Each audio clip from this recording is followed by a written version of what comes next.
ایک شخص اپنی پیداوار کے 3 حصے کرتا تھا۔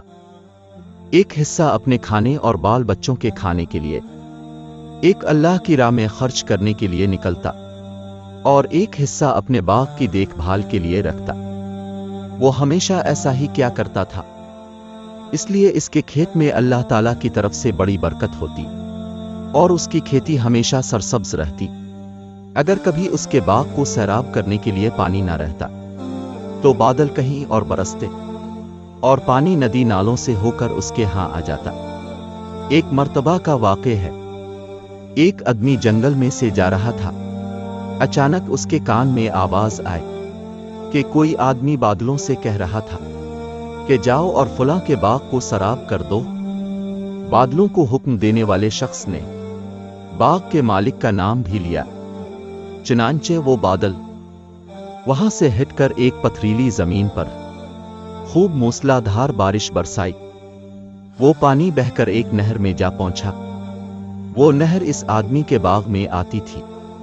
اب وہ آدمی جو جنگل میں بادلوں کا منظر دیکھ رہا تھا، وہ اس بہتے ہوئے پانی کے ساتھ ساتھ چل پڑا، یہ دیکھنے کہ آخر یہ پانی کس کے باغ کو سیراب کرتا ہے، آخر یہ ماجرا کیا ہے اور یہ کس بزرگ کی کرامات ہے۔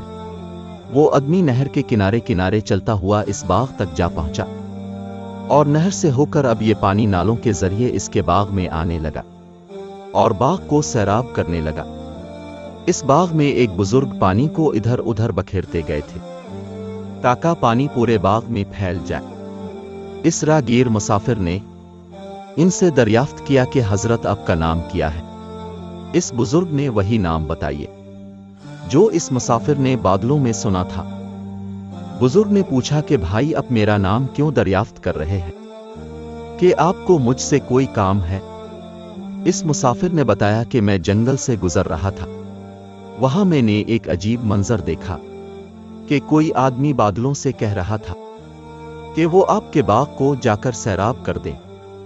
اس آدمی نے آپ کا نام بتایا تھا۔ وہ بادل کہیں اور برسا، لیکن نہر کے ذریعے پانی آپ کے باغ میں آ پہنچا۔ یہ عجیب و غریب منظر دیکھ کر اس کی حقیقت جاننے کے لیے اس بہتے پانی کے ساتھ ساتھ چلتا آیا کہ دیکھو کہ وہ کیسے بزرگ ہے جن پر یہ خاص نظری رحمت ہے۔ پھر اس مسافر نے پوچھا کہ حضرت آپ کیا کرتے ہیں کہ اس باغ کو سیراب کرنے کا غیبی انتظام ہو جاتا ہے؟ اس پر ان بزرگ نے بتایا، اس باغ سے مجھے جو کچھ بھی ملتا ہے میں اس کے 3 حصے کرتا ہوں۔ ایک حصہ اپنی اولاد کے لیے، ایک حصہ اللہ کی راہ میں خرچ کرتا ہوں، اور ایک حصہ اس باغ کی دیکھ بھال کے لیے، اس لیے جب بھی میرے باغ کو پانی کی ضرورت ہوتی ہے جو قدرت کی طرف سے اس کا انتظام ہو جاتا ہے۔ عزیز دوستو، سچ ہے جو اپنی حلال کی کمائی کا کچھ حصہ اللہ کی راہ میں خرچ کرتے ہیں وہ کبھی رائے گا نہیں جاتا۔ بے شک اللہ بہترین بدلہ دینے والا ہے۔